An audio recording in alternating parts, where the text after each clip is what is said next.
साथ संगत जी बड़े प्यार से कहना धन निरंकार जी। साथ संगत जी दासी आप सभी के बीच एक विचार लेकर आई है। साथ संगत आशा है प्रवान करेंगे। साथ संगत जी अगर आप मेरे चैनल पर नए हैं तो चैनल को सब्सक्राइब करना ना भूलें और साथ संगत जी कमेंट बॉक्स में धन निरंकार जी जरूर लिखें। साथ संगत जी बड़े प्यार से कहना धन निरंकार जी।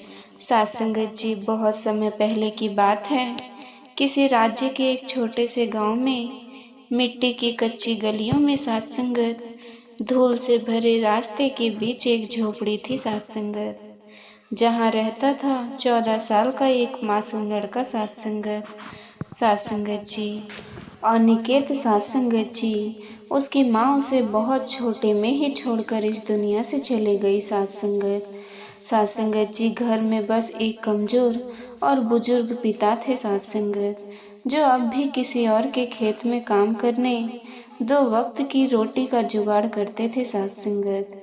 अविवेक का जीवन बचपन से ही एक खुले आसमान के नीचे कड़े संघर्षों से घिरा हुआ था साथ संगत। वो जब स्कूल जाने की उम्र में था तब उसके पिताजी ने जैसे तैसे उसे गांव के सरकारी स्कूल में दाखिला दिला, लेकिन बीमारी बढ़ती उम्र और कमजोर शरीर के चलते अब पिता ज़्यादा काम नहीं कर पाते थे। खेत में काम करना तो दूर, खुद अपने लिए भी 2 रोटी जुटा पाना मुश्किल हो गया था साथ संगत। घर की हालत इतनी खराब हो चुकी थी कि चूल्हे में जलाने को लकड़ी नहीं और थाली में डालने को दाल नहीं साथ संगत जी। ऐसे में शिक्षा तो एक सपना बनकर रह गई थी। हर सुबह जब गांव के बच्चे चमकते कपड़े पहनकर बैग टांगे स्कूल जाते साथ संगत, तो अविवेक दूर खड़ा बस उन्हें देखता रहता। उनके चेहरे की मुस्कान और अंधविश्वास उसे चुभते थे साथ संगत। उसके मन में सवाल उमड़ते थे, क्या मैं कभी स्कूल जा पाऊंगा? क्या मेरी किस्मत में सिर्फ खेतों की मिट्टी और पेट की भूख है? साथ संगत जी अनिकेत के पिताजी की हालत दिन ब दिन बिगड़ती जा रही थी। वो कभी बुखार से तड़पते थे तो कभी खांसी से हाँफ साथ संगत जी। अब विवेक साथ संगत जी अपने पिता की सेवा करता, पर मन में ही मन घुटता रहता साथ संगत। वो चाहता था पढ़ना, आगे बढ़ना, कुछ बनना, लेकिन किस्मत तो जैसे हर रोज उसका मजाक उड़ाती थी साथ संगत। एक दिन जब सूरज की तपिश खेतों को जला रही थी और हवा सूखी पत्ती से आवाजें कर रही थी, तो साथ संगत जी अनिकेत बिना किसी उद्देश्य के खेतों की ओर निकल पड़ा। रास्ता कच्चा और धूल भरा था साथ संगत। उसके मन में कुछ भी स्पष्ट नहीं था, बस एक भारीपन, एक उदासी थी। उसी रास्ते पर कुछ दूरी पर गांव के सबसे संपन्न व्यक्ति सेठ रघुनाथ दास का खेत था। सेठ खेत के किनारे उदास खड़ा था साथ संगत। उसके खेत में बीज बोने का समय था, लेकिन मजदूर नहीं आए थे साथ संगत।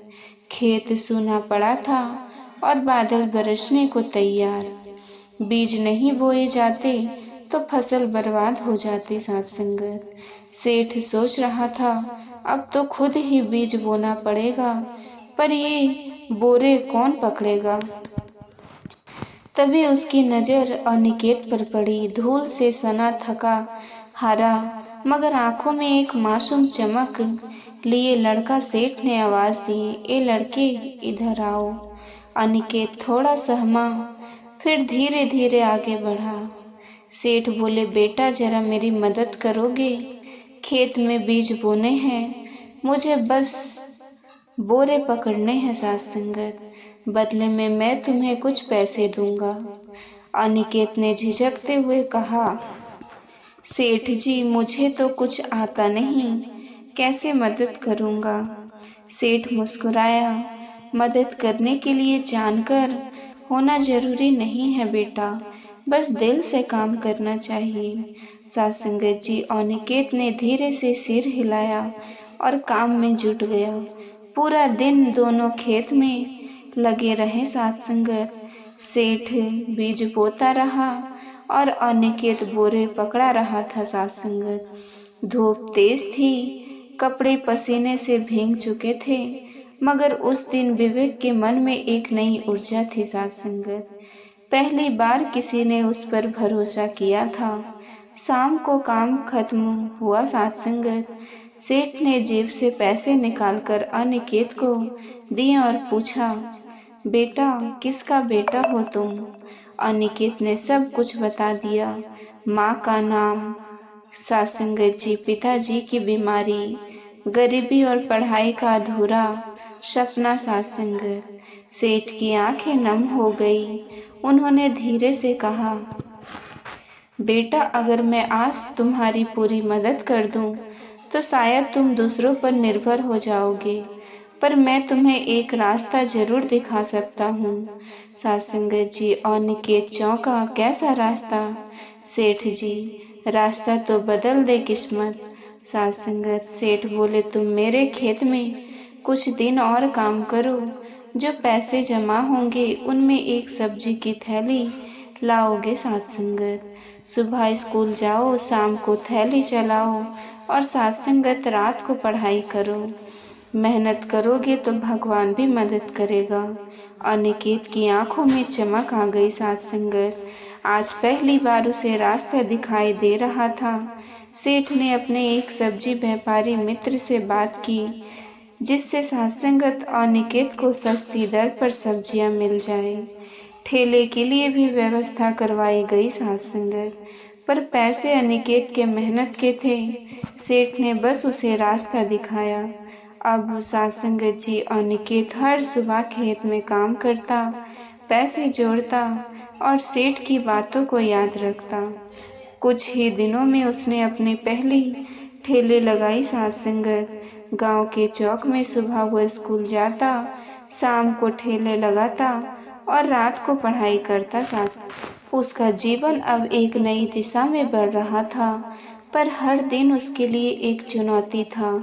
कभी सब्जियां बिकती नहीं थी, तो कभी कोई सब्जी वाला उसे धोखा देता, मगर साथ संगत, अनिकेत ने हार नहीं मानी।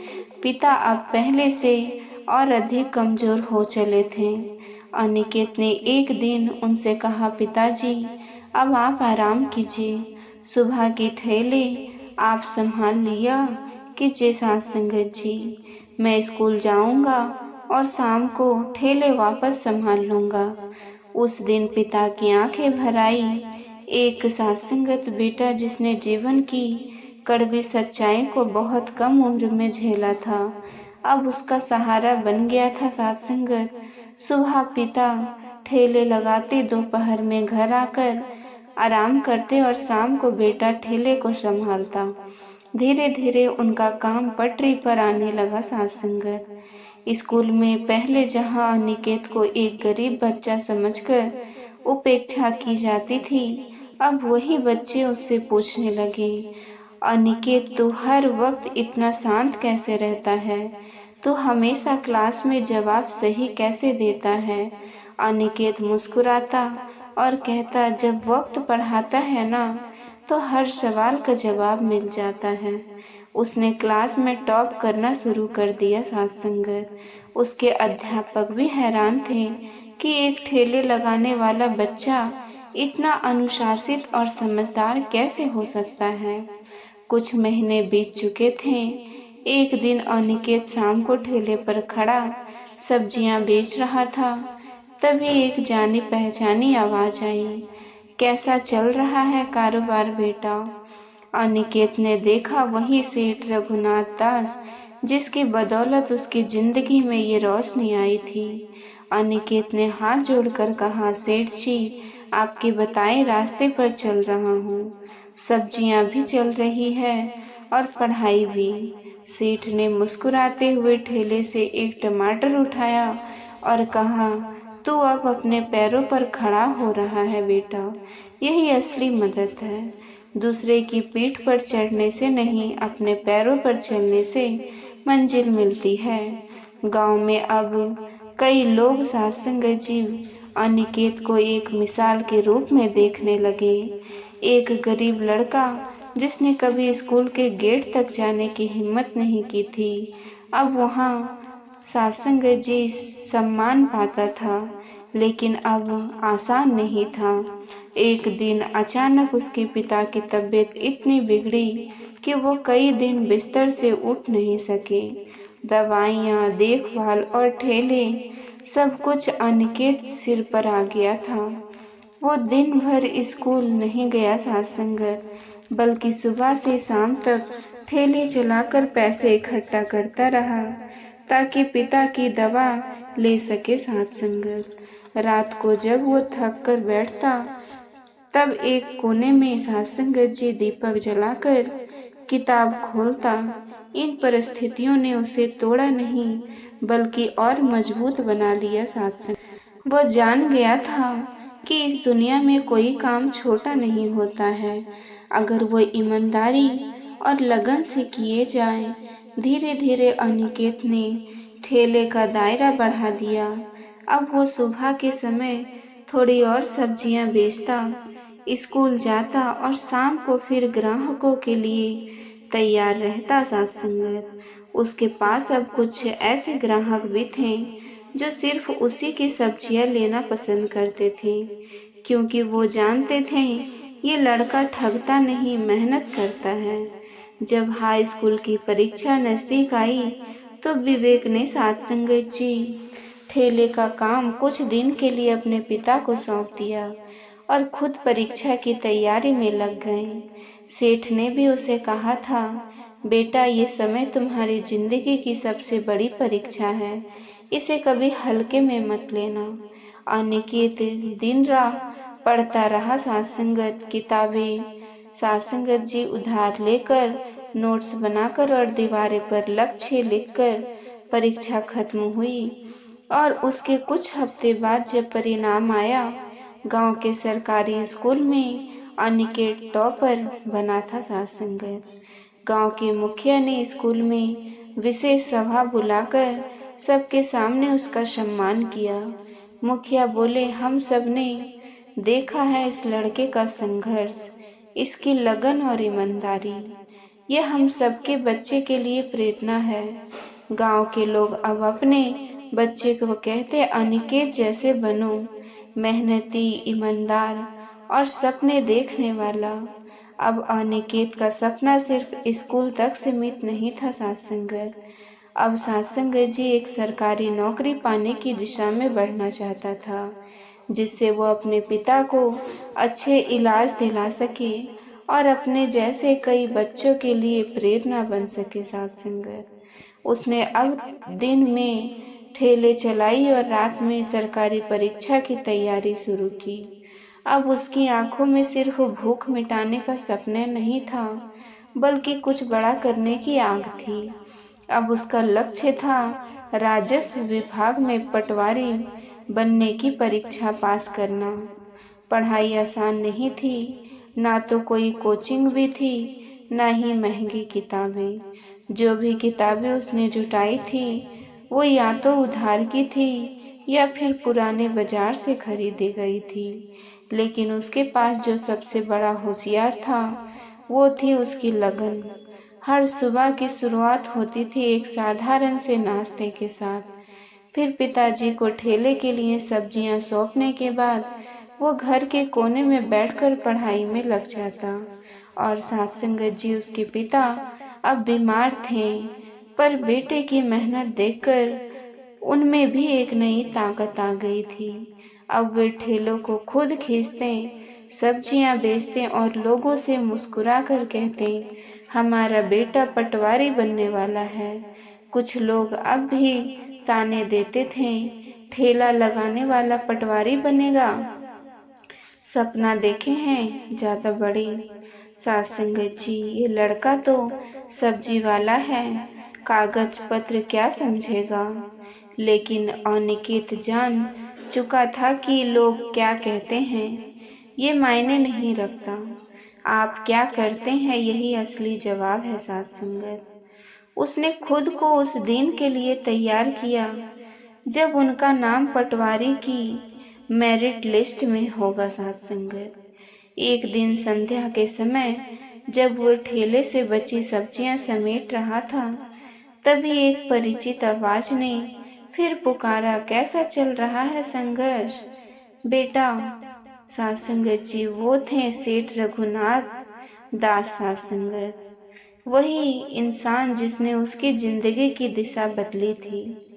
अनिकेत ने झुककर प्रणाम किया और बोला, सेठ जी, अब मंजिल पास लग रही है, परीक्षा कुछ ही दिनों में है। सेठ ने मुस्कुराकर कहा, बेटा, जब तूने रास्ता चुना था तब मुझे भरोसा था तू रुकेगा नहीं। सात्संगत जी, मैं तुझ पर गर्व करता हूँ।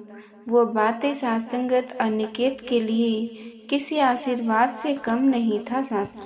वो दिन आ ही गया सात्संगत। अनिकेत ने पटवारी की परीक्षा दी पूरे आत्मविश्वास और शांति के साथ। उसके हाथ कांप नहीं रहे थे, आंखें डरी नहीं थी और मन में कोई झिझक नहीं थी सात्संगत, क्योंकि जो लड़का भूख, गरीबी और अपमान से नहीं डरा, वो किसी परीक्षा से क्या डरेगा। परीक्षा के बाद वो फिर अपने जीवन की उसी दिनचर्या में लग गया। ठेला, पिता का सहारा और शाम की पढ़ाई सात्संगत। लेकिन अब उसके भीतर एक उम्मीद थी जो उसकी चाल को भी और मजबूत बना रही थी। कुछ महीने बाद जब पटवारी परीक्षा का परिणाम आया तो पूरा गांव अखबार के बोर्ड के पास इकट्ठा था। एक आदमी चिल्लाया, अरे देखो, पटवारी पद पर सात्संगत जी, अनिकेत रामदीन का बेटा पहला नाम है। कुछ पल को सन्नाटा छा गया, फिर गांव के चारों ओर से तालियां, सात्संगत जी, शबाशी और ढोलन गाड़ों की आवाजें उड़ने लगी। सात्संगत लोग दौड़ते हुए अनिकेत के घर पहुंचे। उसका पिता खाट पर बैठा था, आंखें से आंसू की धारा बह रही थी। अनिकेत ने उनके पांव छुए और धीरे से कहा, पिताजी, अब हम ठेला नहीं खींचेंगे, अब मैं आपका सहारा हूँ। गांव में समारोह हुआ, स्कूल में विशेष आमंत्रण दिया गया। सात्संगत अनिकेत को मंच पर बुलाकर गांव के मुखिया ने कहा, इस बच्चे ने हमें सिखाया है कि हालात कैसे भी हो, अगर इरादे सच्चे हो तो किस्मत को भी झुकना पड़ता है। सात्संगत अब गांव के बच्चे कहते, माँ, मुझे भी अनिकेत भैया जैसा बनना है। सात्संगत जी, अनिकेत अब सिर्फ एक लड़का नहीं था, अब वो बन चुका था गांव का हीरो, संघर्ष का चिन्ह और आत्मनिर्भरता की जीती जागती मिसाल।